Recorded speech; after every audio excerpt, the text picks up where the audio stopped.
Hello दोस्तों, नमस्कार। SM किसी चैनल में मैं आप सभी लोगों का दिल से बहुत बहुत स्वागत करता हूँ। दोस्तों, सबसे पहले तो आप लोगों ने एक इम्पॉर्टेंट डेट को नोट करके यहाँ पे रखना है, ठीक है। वो डेट कौन सी है दोस्तों? तो उस तारीख की अगर मैं बात करूँ तो वो है 20 मार्च। यस, 20 मार्च को यहाँ पे क्या होने वाला है? तो दोस्तों, जो फिनेंस मिनिस्ट्री हम लोग को देखने को मिल जाती है, वित्त मंत्रालय, ठीक है, उनके हम लोग को हायर लेवल की मीटिंग यहाँ पे देखने को मिलने वाली है। और मीटिंग का एजेंडा क्या रहने वाला है? तो ऑब्वियसली सोर्सेज के जरिए यहाँ पे बताया जा रहा है कि जो है पेमेंट बैंक हम लोग को देखने को यहाँ पे मिल जाते हैं, उनके सीईओ को यहाँ पे बुलाया जा चुका है। अगर पेमेंट बैंक की बात करें तो कौन से पेमेंट बैंक हमारे देश में देखने को मिल जाते हैं? Airtel payment bank, Fino, NSDL, Indian post, Paytm and उसी के साथ साथ जियो पेमेंट बैंक। इन सभी के सीईओ को यहाँ पे बुलाया जाने वाला है। और एजेंडा क्या रहेगा दोस्तों? Most probably small finance bank से रिलेटेड इनको यहाँ पे लाइसेंस दिया जा सकता है, उससे रिलेटेड बातचीत हो सकती है। इसके ऊपर मैंने ऑलरेडी एक डिटेल में वीडियो बनाया था, बीच में मैंने आपको बताया भी था कि स्मॉल फाइनेंस बैंक में गिरावट क्यों हो रही है, प्रेशर क्यों देखने को मिल रहा है। क्योंकि यहाँ पे हम कह सकते हैं कि स्मॉल फाइनेंस बैंक जो ऑलरेडी हम लोग को देखने को मिला है उसमें और कंपटीशन बढ़ सकता है। क्योंकि हम कह सकते हैं कि काफ़ी साल हो चुके हैं आरबीआई ने एंड उसी के साथ साथ वित्त मंत्रालय ने क्या किया है, नए बैंक्स को या फिर हम कह सकते हैं किसी और बैंक को स्मॉल फाइनेंस बैंक का लाइसेंस ही इशू नहीं किया है। यहाँ पे मोस्ट प्रोबेबली यहाँ पे बोला जा रहा है कि ये जो पेमेंट बैंक देखने को यहाँ पे मिल जाते हैं, ठीक है, इनमें से कुछ पेमेंट बैंक को क्या किया जा सकता है, स्मॉल फाइनेंस बैंक का लाइसेंस मिल सकता है। अभी इसके फायदे क्या रहते हैं मैं ऑलरेडी आप लोगों को बताया था। अगर आपको स्मॉल फाइनेंस बैंक का लाइसेंस मिल जाता है तो आप क्रेडिट कार्ड इशू कर सकते हो, ठीक है। अगर आपका सिर्फ पेमेंट बैंक ही रहता है तो आप क्या कर सकते हो, डेबिट कार्ड ही दे सकते हो, ठीक है। सिर्फ और सिर्फ आप डिजिटली आपकी जो सुविधाएं रहती है वो प्रोवाइड कर सकते थे पेमेंट बैंक से रिलेटेड। अगर आप स्मॉल फाइनेंस बैंक में आते हो, पूरी तरीके से आप बैंक की तरह एक्ट कर सकते हो, लोन दे सकते हो, अलग अलग फाइनेंस के इंस्ट्रूमेंट रहते हैं उसमें भी आप एंट्री कर सकते हो, फ्रीडम आपकी बढ़ जाती है, ठीक है। बहुत कुछ बेनिफिट्स यहाँ पे रहते हैं।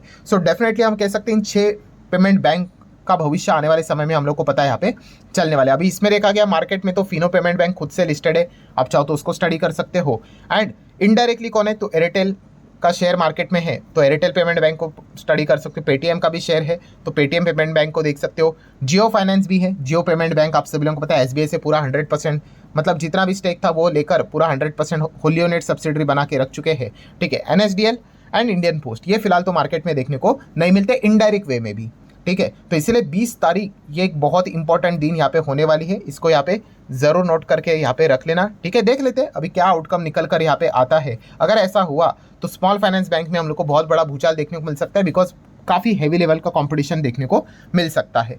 देन बात करेंगे दोस्तों हिंदुस्तान एरोनॉटिकल्स लिमिटेड, एचएएल।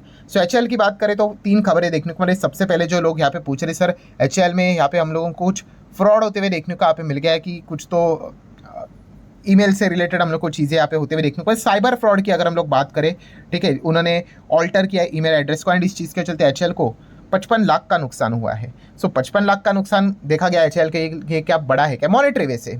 ठीक है, तो बिल्कुल भी नहीं, ठीक है। तो हमेशा जैसे मैंने आप लोगों को बोला है कि अगर आपने ये नाम ऐसा कभी देखा कि एचएएल कोई भी कंपनी उसके आगे स्कैम फ्रॉड दिखा रहता है, ठीक है, हर कोई डर जाता है। बट इंपॉर्टेंट चीज़ क्या है भाई, अमाउंट कितनी है वो मैटर करता है, ठीक है। अभी एचएएल इतनी बड़ी लाखों करोड़ों मार्केट कैप वाली कंपनी, उसके लिए 55 लाख मतलब कुछ भी नहीं है, ठीक है। इसका अर्थ ये नहीं कि भाई जो हो रहा है उसको हम सपोर्ट कर रहे हैं, बिल्कुल भी नहीं भाई, गलत वे में मत समझ लेना, बट आप अमाउंट समझिए, ठीक है। हाँ, अगर ये अमाउंट बहुत बड़ा अगर हो जाता तो फिर हम कह सकते कि हाँ भाई ये शेयर के ऊपर इंपैक्ट डाल सकते हैं। 55 lakh is nothing for HAL company, मतलब HAL just like HAL type की कंपनी। देन अगर हम बात करें एचएएल का जो नासिक का यूनिट देखने को मिल जाता है, तो उन्होंने first light combat aircraft MK-1A, ठीक है, उसको वो रोल आउट करने वाले हैं, बताया जा रहा है कि अप्रैल के एंड में। देख लेते हो होपफुली भाई तब तक तो यहाँ पे मिल जाएगा करके, क्योंकि एचएएल का सबसे बड़ा प्रॉब्लम ही यही है कि ऑर्डर तो मिल रहे हैं बट टाइम पे वो ऑर्डर्स को डिलीवरी ही नहीं कर पा रहे, जो कि खुद इंडियन एयरफोर्स के चीफ ने बात बोली है, ठीक है, कि कब तक हम लोग सुनते ही रह रहे कि भाई फ्लाइट्स मतलब फाइटर जेट्स आएंगे आएंगे आएंगे आएंगे, तब तक देखा गया तो भाई चाइना तो 6th जनरेशन की बात कर रहा है। अगर इतना डिले अगर होगा तो कैसे चलेगा? तो लेट्स सी, अभी अप्रैल एंड की बात कर रहे हैं, देख लेते हैं। एंड अगर हम यूबीएस की बात कर ले तो यूबीएस को ये कंपनी अच्छी लगती है भाई, 40% अपसाइड एचएएल में यूबीएस एक्सपेक्ट करता है, ठीक है।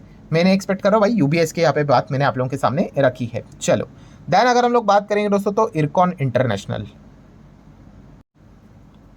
रेलवे सेक्टर में काम करनी, इंफ्रास्ट्रक्चर में काम करने वाली कंपनी है, आप सब लोगों को पता है। इरकॉन की बात कर ले, आरबीएनएल की बात कर ले, इनके लिए बहुत सारे ऑर्डर्स भविष्य में देखने को मिलने वाले हैं, बिकॉज पहले तो इंफ्रास्ट्रक्चर आएगा, उसके बाद सारी चीज़ें यहाँ पे होंगी रेलवे से रिलेटेड। तो अभी आप देख सकते हो 1000 करोड़ का ऑर्डर भी हम लोग को देखने को यहाँ पे मिल चुका है, ठीक है। अलग अलग गवर्नमेंट के और से कंस्ट्रक्शन का ऑर्डर्स यहाँ पे आता रहेगा, तो अच्छा खासा इनका बिजनेस भी, ऑर्डर बुक हम लोग को बढ़ते हुए देखने को यहाँ पे मिलता रहेगा। सो ये जो ऑर्डर है बताया जा रहा है कि लगभग 3 साल के भीतर भीतर इसको एग्जीक्यूट करना है, ठीक है। तो 3 साल का टाइमिंग देके यहाँ पे रखा है। देन अगर हम लोग बात करेंगे यस विप्रो से रिलेटेड, भाई काफ़ी फैन नज़र आ जाते हैं भाई, कितने लोग कमेंट में पूछते भी है सर विप्रो कैसी कंपनी है। देखिए विप्रो कैसी कंपनी है, अच्छी कंपनी है, आईटी सेक्टर की कंपनी है, दिग्गज कंपनी है, अमेरिका में भी लिस्टेड है, एडीआर भी आपको मिल जाएगा, ठीक है। हाँ बट एक बिगनर का एक प्रॉब्लम होता है, उसका प्रॉब्लम क्या होता है भाई कि वो विप्रो की केस स्टडी पढ़ता है और वहाँ पे वो देखता है कि सबसे ज़्यादा बोनस इन्होंने दिया है, जो कि विच इज़ एब्सोल्युटली ट्रू, एकदम सही है। 13-14 बार दिया होगा बोनस, ठीक है, रिसेंटली भी दिया था उन्होंने।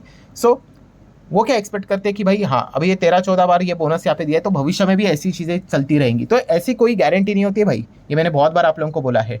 टोटली इस प्रकार का अगर आप कल्पना कर रहे हो, काफ़ी बिगनर्स का यही विचार होता है कि अरे विप्रो ने तो भाई 10,000 के इतने 1000 करोड़ करके रख दिए। भाई अब थोड़ा नंबर ऑफ ईयर्स भी देख लो, कितने साल के लिए, ठीक है। तो ये सारी चीज़ें आपको यहाँ पे अच्छे से पता होनी चाहिए। वैसे बाकी की बात करें तो विप्रो एक लार्ज कैप कंपनी है, एंड लार्ज कैप कंपनी आप सभी लोगों को पता है दोस्तों, एक एवरेज इंडेक्स टाइप का ही परफॉर्मेंस यूजुअली देती है, यूजुअली, ठीक है। मार्केट में होने के लिए भाई कुछ भी होता है, लार्ज कैप है इसका अर्थ ये नहीं कि स्टॉक गिर नहीं सकता या फिर बर्बाद नहीं हो सकता, ठीक है, या फिर ऐसा नहीं है कि भाई एकदम मिड कैप स्मॉल कैप की तरह भी भाग नहीं सकता, ऐसा नहीं। होने के लिए हो सकता है अगर बिजनेस में कोई एकदम यूनिक चेंज हो जाता है, ठीक है, वरना अगर देखा गया तो एवरेज परफॉर्मेंस हम लोग को देखने को यहाँ पे मिल जाता है। तो ये पॉइंट आपको पता होना चाहिए। नेक्स्ट बात करें इरेडा से रिलेटेड, यस्टरडे हम लोग को एक अपडेट भी देखने को यहाँ पे मिला था। यस उसी चीज़ के चलते लगातार 6 दिन जो इरेडा गिर रहा था वो यहाँ पे आज रुक गया। क्यों? क्योंकि बोरिंग लिमिट बढ़ गई भाई। पहले तो इरेडा लगभग 24,200 करोड़ तक का ही पैसा यहाँ पे उठा सकता था, वो उन्होंने 29,200 तक कर दिया, मतलब 5,000 करोड़ का बोरिंग लिमिट हम लोग को बढ़ते हुए देखने को यहाँ पे मिल चुका है। तो अच्छी बात है भाई, जितना ये लिमिट बढ़ेगा उतना ज़्यादा ये आगे हम लोगों को और भी लोन से रिलेटेड काम करते हुए देखने को यहाँ पे मिल जाएंगे। देन अगर हम लोग यहाँ पे आगे की बात करेंगे दोस्तों तो आईपीओ, यस आईपीओ की बात करें तो भाई सूखा ही पड़ चुका है, कोई भी आईपीओ यहाँ पे नज़र नहीं आ रहा है। बट शायद से आने वाले समय में एक बहुत बड़ा दिग्गज आईपीओ आपको देखने को मिल सकता है। किसका? बजाज का। यस दोस्तों, एक नहीं बल्कि 2 आईपीओ यहाँ पे आ सकता है। अभी जस्ट मैंने एक वीडियो बनाया था इसके पहले का ही, वहाँ पे ये पॉइंट मैंने आप लोगों के सामने रखा था। एंड अभी यही पॉइंट खुद मतलब बजाज के जो संजीव बजाज है उन्होंने खुद ये बात बोली है। कौन सी? कि बजाज फिनसर्व की अगर हम लोग बात करें, वो इवेल्युएट कर रहे हैं, मतलब ट्राई कर रहे हैं, मतलब कैलकुलेट करके देख रहे हैं कि शायद से आईपीओ लाने का। किसका? उनका लाइफ इंश्योरेंस के बिजनेस का एंड जनरल इंश्योरेंस का बिजनेस का। अभी क्यों? क्योंकि आपको पता है अलायंस ने उनके बिजनेस से एग्जिट लेने का फैसला ले लिया है। सो जैसे कि मैंने आपको क्या बोला कि वो एग्जिट लेंगे, ठीक है, तो अभी उनका 26% का स्टेक किसके पास आएगा?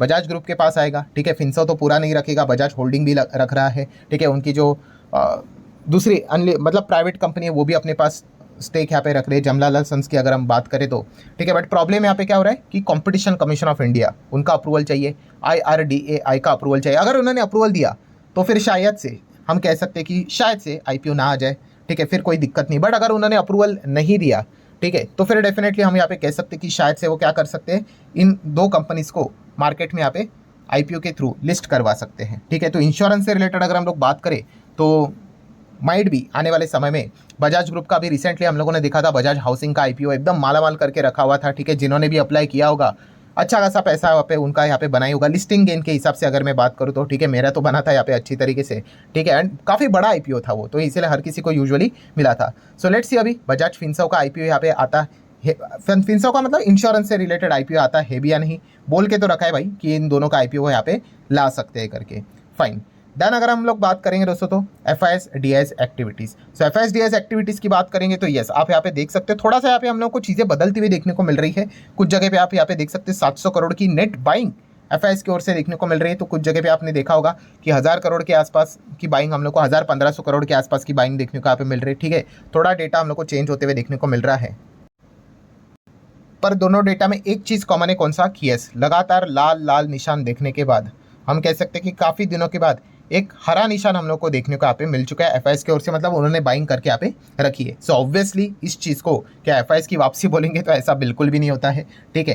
कंसिस्टेंसी नाम की चीज़ होती है, ठीक है। अगर एक बॉलर ने गलती से अगर 50 लगा लिए या फिर 100 लगा लिए तो इसका अर्थ ये नहीं कि भाई उसको 1 डाउन या 2 डाउन मतलब आगे बैटिंग करने के लिए भेजे करके। कंसिस्टेंसी यहाँ पे मैटर करती है। हाँ, इस चीज़ को हम चाहे तो थोड़ा बहुत सेलिब्रेट कर सकते कि चलो अच्छी बात है, FIS ने लगातार बिकवाली के बाद कुछ तो थोड़ा बहुत खरीदा है, बट इतना जल्दी खुश होने की ज़रूरत नहीं है, क्योंकि अगर यहाँ पे इसके पहले भी हम लोगों ने देखा है कि उन्होंने एक बार बाइंग की थी, उसके बाद 10 बार सेलिंग ही करते हैं, फिर एक बार बाइंग की, फिर 10 बार सेलिंग की। तो ऐसा इसको तो हम वापसी थोड़ी ना बोलेंगे। तो वापसी तो तभी होगी जब एफआईएस कंसिस्टेंटली कंटिन्यूसली अगर बाय करना अगर स्टार्ट कर दे, तो फिर हम कह सकते हैं कि चलो एफआईएस एक्चुअल में सोच रहे हैं कि वापस इंडियन मार्केट में एंट्री करे करके। सो चलिए, एक तो हम कह सकते हैं कि देखो वापसी तो ऐसी ही होगी ना कभी वो बाय करेंगे, फिर बाय, फिर बाय, बाय, फिर बाइंग, वो चलती रहेगी। ठीक है। सो एटलीस्ट अभी इस वक्त तो देखा है कि बाइंग कर लिया, अभी कल देखेंगे, परसों देखेंगे, नरसों देखेंगे, देखते रहेंगे कि क्या लगातार वो कंसिस्टेंटली बाय कर रहे हैं। अगर कर रहे हैं तो डेफिनेटली हम कह सकते हैं कि एफआईएस की वापसी करके अभी बोल देना कि भाई ये वापसी हो गई, ये तो बहुत ही बड़ी जल्दबाजी यहाँ पे हो सकती है, ऐसा भी हम कह सकते हैं। सो आशा करता हूँ दोस्तों जितने इंपॉर्टेंट पॉइंट्स थे सारे कवर कर लिए। वीडियो हेल्पफुल लगा होगा, चाहो तो लाइक एंड शेयर कर सकते हो। हम मिलते हैं अगले वीडियो में, तब तक के लिए बाय बाय।